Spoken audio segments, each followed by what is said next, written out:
Chaque année, une statistique nous frappe. Près d'un élève sur deux perd sa motivation dès les premières semaines de septembre. Mais la bonne nouvelle, c'est qu'il existe des solutions simples, validées par la science, pour que votre enfant reste motivé toute l'année.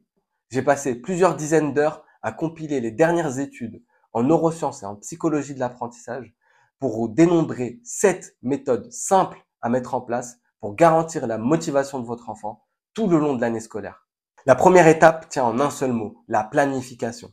Les études en psychologie cognitive et notamment celle de Baumeister en 2011 montrent que la planification réduit le stress et la réduction du stress est une condition nécessaire à la motivation. Une astuce simple consiste à afficher le calendrier scolaire dans un lieu visible que vous pouvez mettre à jour tous les mois, par exemple, sur le frigo, en cuisine, dans les lieux communs.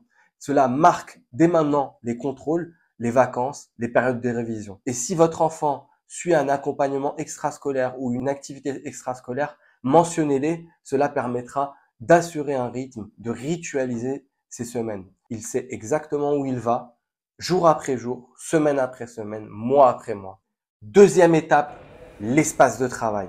Ce n'est pas juste une question de déco, de bien-être, c'est une question de fonctionnement du cerveau, c'est-à-dire de neurosciences.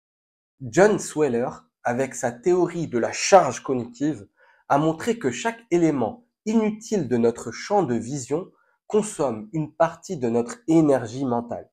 Résultat, le cerveau se fatigue plus vite et l'enfant décroche.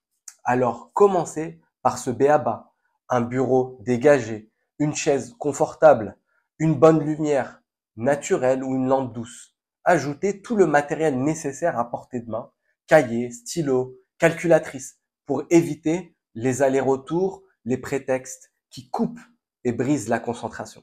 Pensez aussi à l'ambiance, un espace calme, des couleurs douces, si possible sans écran en arrière-plan, ni bruit parasite.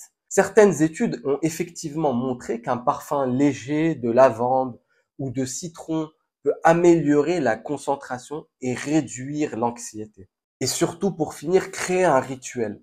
Même heure, même endroit, même préparation. Cela diminue la charge mentale à se mettre au travail. En psychologie, on appelle cela un signal contextuel.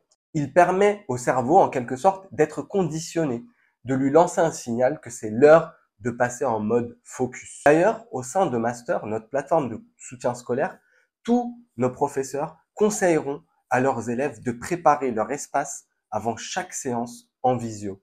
C'est simple, mais ça conditionne le cerveau. Un peu comme un sportif qui s'échauffe avant le match. Cela améliore la qualité de la séance, évite les blessures et aide l'enfant à se mettre dans le bon état d'esprit, séance après séance. Troisième étape, le bien-être. C'est la base de tout, mais trop souvent négligé. Les neurosciences le confirment. Un enfant fatigué apprend jusqu'à 30% moins efficacement.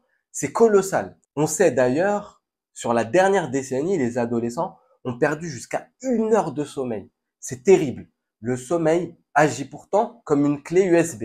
C'est la nuit, alors le cerveau comprend qu'il doit consolider les apprentissages de la journée. Et donc automatiquement, moins de sommeil égale moins de mémorisation et surtout plus d'irritabilité. Ensuite, dans le bien-être, il y a l'alimentation. Un petit déjeuner riche en protéines, œufs, yaourts, fruits, peu sucré, stabilise la glycémie et maintient la concentration jusqu'à midi. À l'inverse, les sucres rapides donnent un pic d'énergie puis un gros coup de fatigue en cours de matinée. Enfin, le sport ou toute autre activité physique, en ajoutant du mouvement, 30 minutes d'activité physique par jour, en marchant, en courant, suffisent pour booster l'attention et réduire l'anxiété grâce notamment à la libération de l'endorphine. Même une marche rapide ou un peu de danse dans le salon avant les devoirs peuvent faire la différence. Enfin, un dernier conseil précieux par son efficacité serait de gommer un certain nombre de mauvaises habitudes. Les écrans tôt le matin au réveil ou les écrans tard juste avant de se coucher ont des effets très néfastes sur tout le reste de la journée. S'il n'est pas possible de supprimer les temps d'écran, au moins limitez-les au réveil et 30 minutes avant le coucher et ce sera terriblement efficace.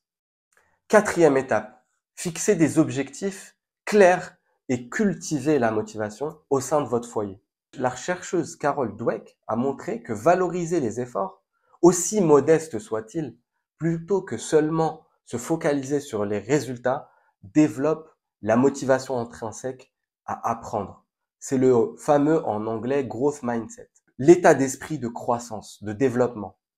Utiliser un certain nombre de méthodes plus ou moins sophistiquées, par exemple apprendre 5 verbes irréguliers d'ici vendredi ou faire une mini présentation sur sa passion ce week-end.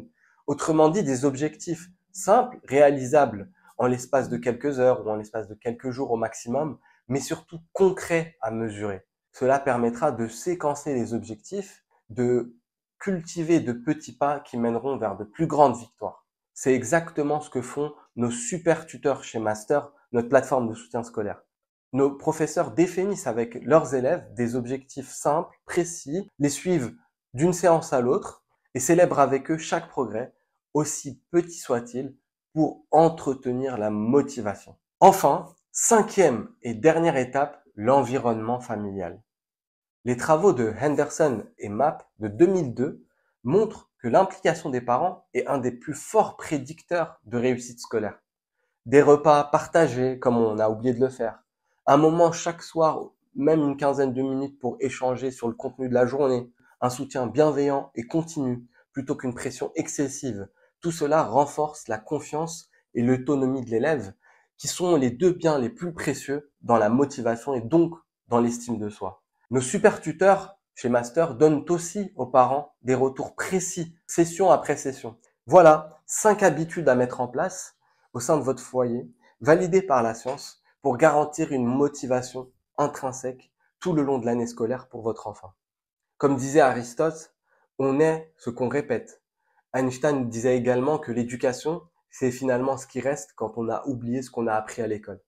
D'où l'importance pour le développement de votre enfant de garantir qu'il ait un bon rythme, un bon état d'esprit et de bonnes habitudes. Car c'est sur ces bases-là que votre enfant réussira à apprendre, à maintenir une affection et une curiosité pour les apprentissages qui lui garantiront un avenir meilleur.